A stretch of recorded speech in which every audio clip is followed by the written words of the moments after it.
For as long as I can remember, the phrase, the Kol Nidrei sermon, has always been synonymous with the phrase, the Israel sermon. The congregation that I grew up in has had only 3 senior rabbis, Rick Jacobs, Sue Ann Wasserman, and Serge Lipp. Going all the way back, I remember walking into the sanctuary each Kol Nidrei and hearing people murmur, I wonder what the rabbi will say about Israel this year. Each year for 25 years, I heard only sermons about Israel on Kol Nidrei. Then I went to Israel for seminary. I went to High Holy Day services at the Hebrew Union College Jewish Institute of Religion campus in Jerusalem, overlooking the old city, and looking down from our prayer space, you could see the Jaffa Gate and the glow of the Kotel in the background. And I was betting that I would get a reprieve from the Israel sermon that year. And what do you think the rabbi spoke about? Israel. When I came back to the States, I received a solo pulpit for the holidays at the Bates College Hillel. It was the first time I could choose for myself what would be spoken about for Kol Nidrei. What would I do? Would I venture away from Israel or play it safe? I played it safe and spoke about Israel. When the service was over, one of the students came over to me and said, "Nice sermon, but I was wondering, does your seminary tell you what to preach about?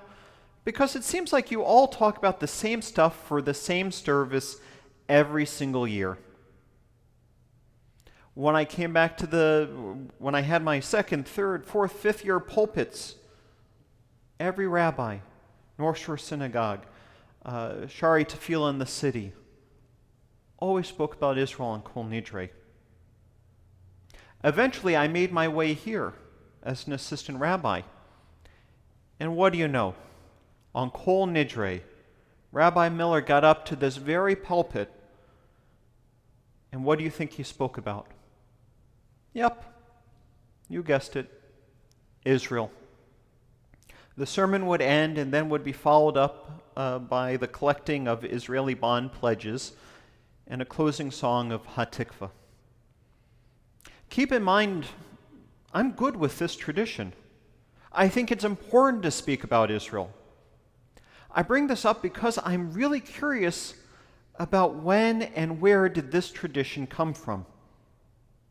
Not just at Anshe AEMT, but collectively. And no, the Central Conference of American Rabbis does not send out a list of what topics we should talk about on what days. By the way, I get that question every year. And I do know of colleagues that either don't speak about Israel at all, or they speak about Israel at some other point during the Days of Awe. For decades, support for Zionism has been a cornerstone of the American Jewish civil religion. But that hasn't always been the case.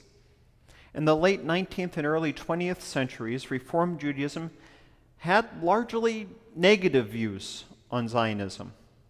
But following Nazi persecution, global anti-Semitism, and then the formation of the State of Israel, that all changed.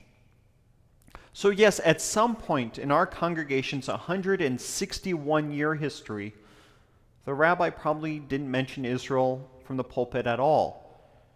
And if he did, especially if it were before the 1930s and 40s, it might have been to lambast the Zionist enterprise.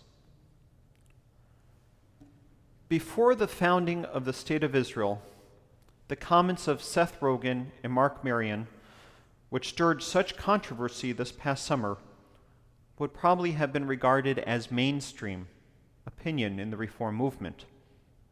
By the way, it's certainly understandable if you have no idea what the controversy that I just mentioned was about. As a rabbi, I received countless requests to sign on to multiple condemnations but also countless requests to sign onto positions applauding his comments. But for the rest of us, it was another day in quarantine. So if you don't know what I'm talking about, this is what happened. Mark Marion, a comedian who is Jewish, has a podcast. In the end of July, he brought onto the show Seth Rogen, who is a famous actor and also Jewish. And he was going to talk about his new movie, American Pickle, which is an incredibly Jewish movie, by the way. During the show, Seth and Mark started talking about Israel, and this is what Seth said. With regards to his religious education, I was fed a huge amount of lies about Israel. To me, it just seems that Zionism is an antiquated thought process. If it is for religious reasons, I don't agree with it because I think religion is silly. If it is for truly the preservation of Jewish people, it makes no sense because, again, you don't keep something you're trying to preserve all in one place, especially when that place is proven to be pretty volatile, you know? It doesn't make sense to me. And I also think as a Jewish person, I was fed a huge amount of lies about Israel my entire life. They never tell you that, oh, by the way, there were people there. They make it seem like it was just sitting there, like the doors open. They forget to include the fact to every young Jewish person. I admit, I might have removed an expletive here or there. It is Kol Nidrei after all. Instead of blasting Seth and Mark or bringing up the validity or errors of their statements or the responses, of which there are numerous errors in my belief in what he said, and I couldn't disagree with him more, I do, however, want to examine it from a different perspective. Truthfully, if you want to know more about the responses and the condemnations, all you need to do is Google Mark Marion, Seth Rogen, comments on Israel. And you can read it all for yourself. I can't add anything more to the plethora of loud responses that are already out there. No, where my interest lies is with his comments on how he was taught about the state of Israel. I have often thought back to my own education as a Jewish teen, and I have thought greatly on what good education looks like when teaching a love of country, whether Israel or America. I think too many of us had teachers that when it came to education about our nation's history, some may have confused education for indoctrination, or rather replaced education with indoctrination. Education opens the mind, opens the door for growth and thought, of probing and learning. Indoctrination, on the other hand, closes it. It teaches a mindless point of view that is typically black and white. These people are good, these people are bad. This country is good, this country is bad. There's very little tolerance for nuance, and when the curtain of understanding or awareness is pulled open, and we see the blemishes that everyone in every country and every people have, the indoctrinated mind has three choices. It can either reject the indoctrination that it was fed and move into the realm of education and discovery, or it can reject the truth that doesn't fit with the worldview that it has, or perhaps sitting in a world of disillusionment, it can just cast off the subject altogether. I think the latter, that rejection, is what has led a generation of our youth to completely reject Israel. And it's disheartening and sad. When it comes to both Israel and America, there are many who see our two countries differently now than they did 20 years ago. They aren't happy with its direction or are disappointed with new policies and decisions. They become disenchanted and disinterested, angry and resentful. How do we deal with that dissatisfaction? We all wrestle with the question of how we cope with what to do when our flaws are revealed and our ideal is found to be faulty. Our ideal country or our ideal self. Yom Kippur is the day when the veil of lies we tell ourselves is supposed to be removed, and we are to examine our misgivings and the flaws of our community. But the acknowledgement of these flaws is a good thing. It's why people like Justice Ruth Bader Ginsburg was not only a patriot, but also a tzaddik. She saw the flaws of our society, and instead of believing a false narrative around them, or just accepting the flaws for what they were, she sought to right them.